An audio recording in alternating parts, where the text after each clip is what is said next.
যে ভাই এই বয়সটা দিয়েছেন, সত্যি ভাই আপনার প্রতিটি কথাই মন ছুঁয়ে গেল।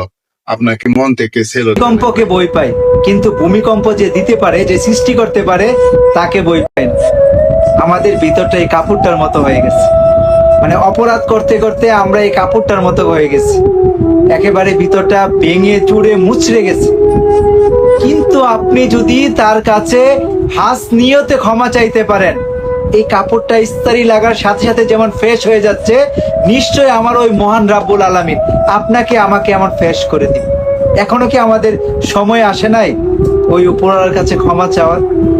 এত কিছু ঘটে যাচ্ছে আমাদের চারপাশে, এখান থেকে যদি আমরা শিক্ষা না নিতে পারি, আমাদের জীবনটা ব্যর্থ। এটা তো আমাদের জন্য পরীক্ষার জায়গা, বুক করার জায়গা না। চলেন না, সময় তো চলে আসছে, ফিরে যাই ওই উপরওয়ালার পথে। তিনি আমাদেরকে ক্ষমা করে দিতে পারেন যদি আমরা চাই। এইভাবে